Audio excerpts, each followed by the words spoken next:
Hello friends, welcome to AMT Automotive Embedded Technologies. I hope you are already enjoying my previous videos of driver assistance systems, autonomous driving, different kind of sensors or actuators has been used, and what kind of ADAS levels we have in automotive industry. Also several insights of automotive cyber security and crypto technologies has been involved. Also different kind of vehicle architectures evolved from several decades and basic components of automotive embedded systems and so on. Today, I came up with an interesting and innovative topic of current and future automotive industry is electric car technology. I hope you guys already having a basic knowledge on electric cars, and I would like to take you with more insights of different aspects of these electrical vehicles. So let's go to overview and then we discuss on each topic insights in coming slides.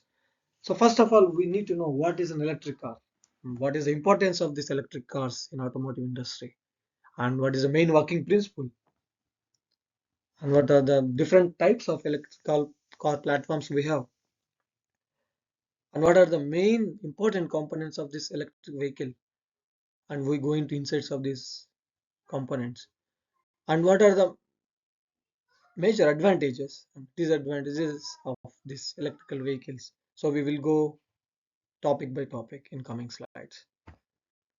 So let's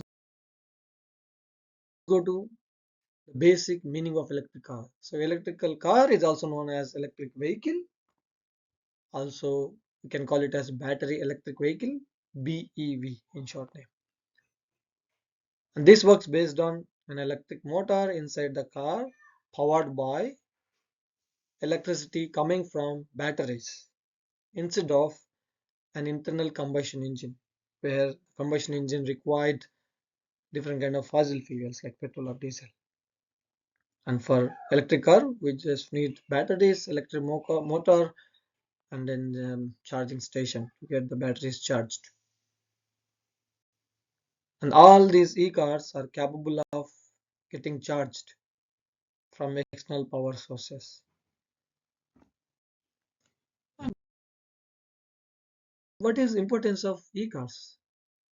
And why do we need to switch from internal combustion engine based vehicles to electrical cars?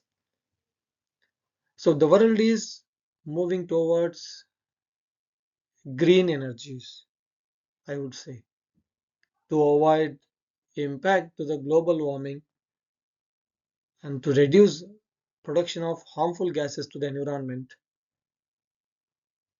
and etc. So coming to electric car technology, we have zero emissions, I would say.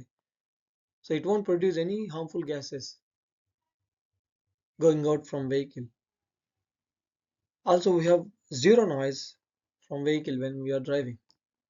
Also we have lot of environmental benefits from different kind of charging stations which will help to charge the cars, but the power sources of these charging stations are from different kind of energy sources. And the maintenance of electric car is very cheaper than combustion engine based cars because there are several components to be maintained, serviced in the internal combustion engine based cars compared to electric cars. We have very less components in electric car, I would say. Also, this supports renewable energy. So the electrical charging points can be powered by different kind of energy sources like wind energy, solar energy, and so on. They are really renewable and sustainable energies, I would say. So this is the main importance of e-cars. Emissions, zero emissions, zero noise, lot of environmental benefits, and less maintenance.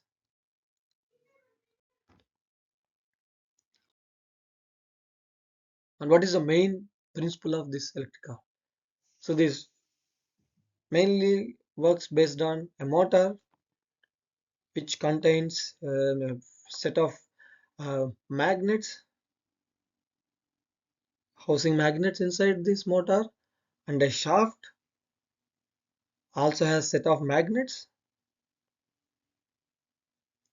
and by periodically reversing this polarity of these two units, like like producing attracting or repelling forces, will actually rotate the shaft. This converts the electricity what has been provided these two units into a torque force, nothing but torque, and this ultimately turns the wheels.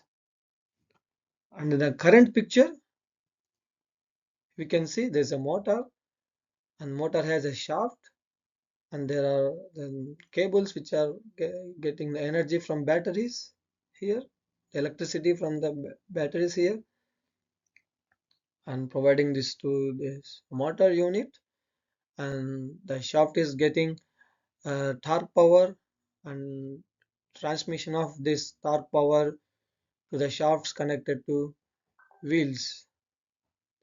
So I would say here is a basic image. Also you can see the battery systems is also connected to the charging port, where this charging port is used to get these batteries charged from the external power sources. Let's go to next slide.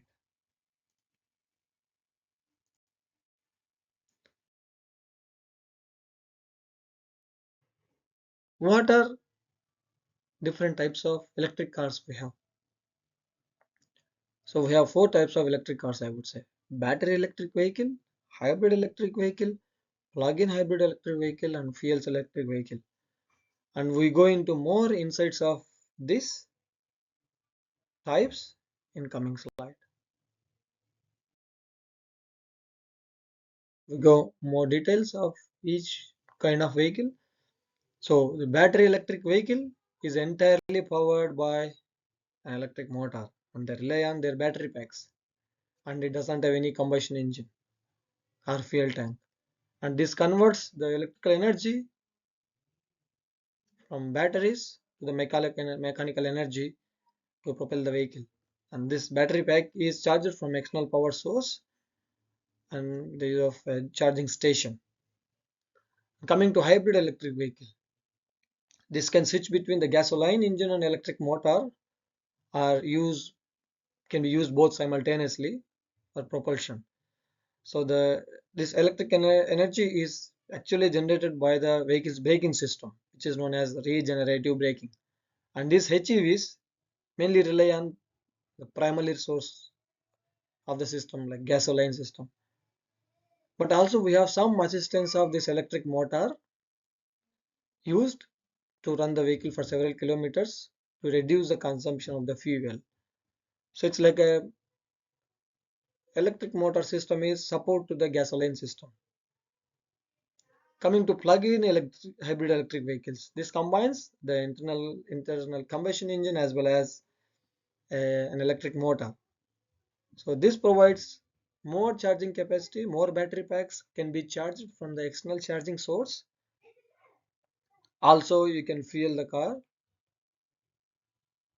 with petrol or diesel and can cover really long distances coming to HEVs, because you can charge the batteries from external charging station, and then also with the fuel the combustion engine runs.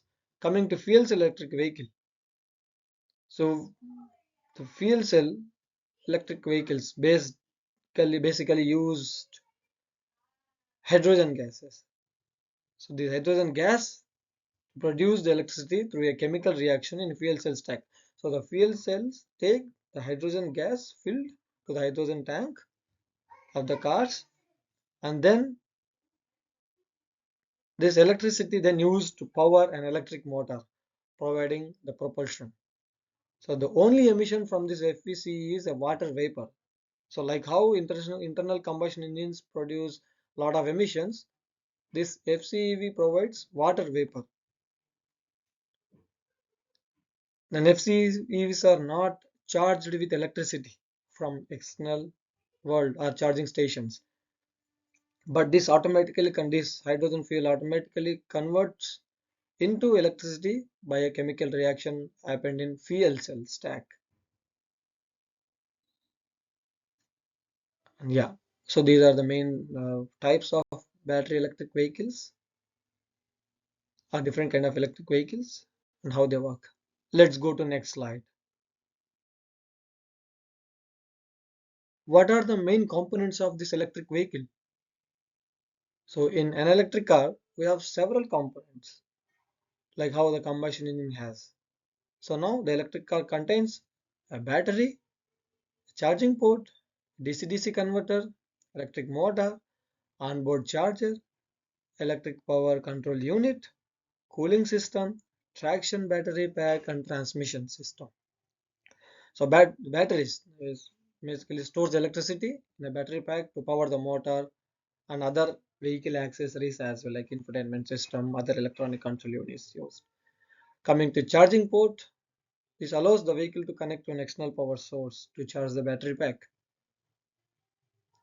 And coming to DC-DC converter, this device converts higher voltage DC power coming from the traction battery pack and to lower the voltage DC voltage of this unit to run different kind of vehicle accessories like entertainment system, different inputs to the vehicle components, actuator systems, etc. Coming to electric motor, this will use power coming from the battery pack and then converts this electricity to the torque and then turns the shaft and then provides this torque rotations to the wheels, which will eventually lead to move the vehicle from one place to other place. Coming to onboard charger, the onboard charger is used to convert the alternating current from slow charging units or portable charging units from different kind of outlets like houses or different kind of charging stations you will find on your drive between different cities into the direct current. So the onboard charger basically works to convert this alternative current to the direct current to power to give the energy to the batteries and to get charged. Coming to electric power control unit. The electric power control unit is an efficient integration of this all devices that control the flow of the electric power in the vehicle. It contains inverter and then we have low voltage DC converters and vehicle control unit as well. And then next important component is cooling system. The cooling system maintains a suitable operating temperature for the electric motor engine, etc. So during this transition, during this whole energy transformation, there is more heat generated. So there must be a cooling system for the battery packs as well as motor for the to getting this system into suitable operating temperatures. Compared to coming to a traction battery pack, as we know, this stores electricity for the motors to be used. And then the real transmission, the transmission transfers mechanical power, that is what we discussed, from the shaft inside the electric motor converts to the mechanical power and then the wheels eventually start rotating. Let's go to next slide. So what are the main advantages and disadvantages of EVs? So we spoke before several points already relevant to this. So there are several advantages, also few disadvantages of this electrical vehicles in practical, I would say. So we're coming to fuel, we have very less fuel costs and we have low maintenance costs, zero emissions, and we have also a lot of subsidies from the governments to promote the um, green energies to reduce the global warming or environmental pollution. and also the performance is very high compared to combustion engines. Coming to disadvantages, the charging stations availability or the infrastructure for this is very less. As we see a lot of petrol or diesel pumps, but coming to charging stations, we see very less charging stations, and where you will get very less support to refuel your system, recharge your batteries. This is one major drawback, I would say. The infrastructure is more important to charge this vehicle continuously when you drive for long drives. Also, the driving range compared to the fossil fuel based internal combustion engines, the driving range is limited. For example, will for full charge of one electric car can provide around 300 or 400 kilometers distance will be covered. Depends on the capacity, and different brands provide different driving ranges. Of course, this is limited compared to the combustion engine based vehicles. Also, charging time is very high, I would say 30 to 40 minutes, even speed charging, and there are several technologies are already there. And in future, the industry is also working towards to charge electric car batteries within 10 or 15 minutes with supercharging or etc.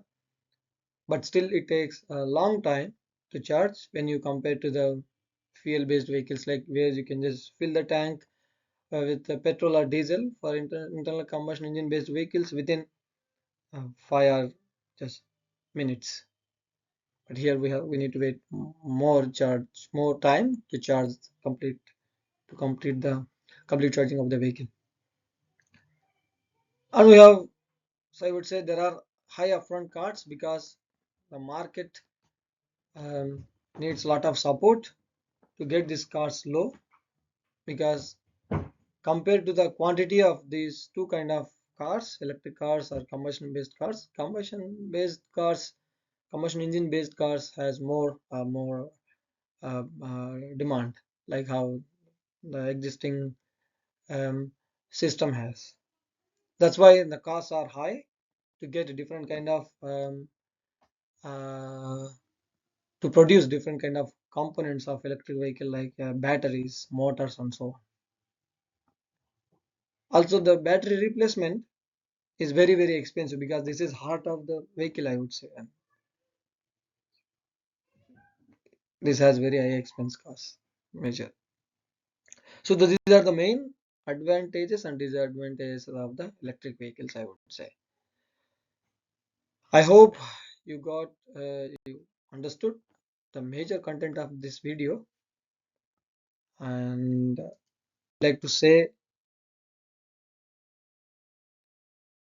first of all, thank you very much for watching this video and supporting me. And if you have any questions or comments, I would really request you to post in comment section, and I am really glad to help you and to make you understand what exactly um, are insights of your questions. And yeah, so at the end, knowledge is more reachable when you really like my video, share my video, and subscribe to my channel. And guys, stay connected with my YouTube channel, Future of Automotive Industry. Also, I have given here the link for Instagram. And thank you very much once again. And I wish you a very happy and successful New Year 2025. And yeah, thank you. Bye.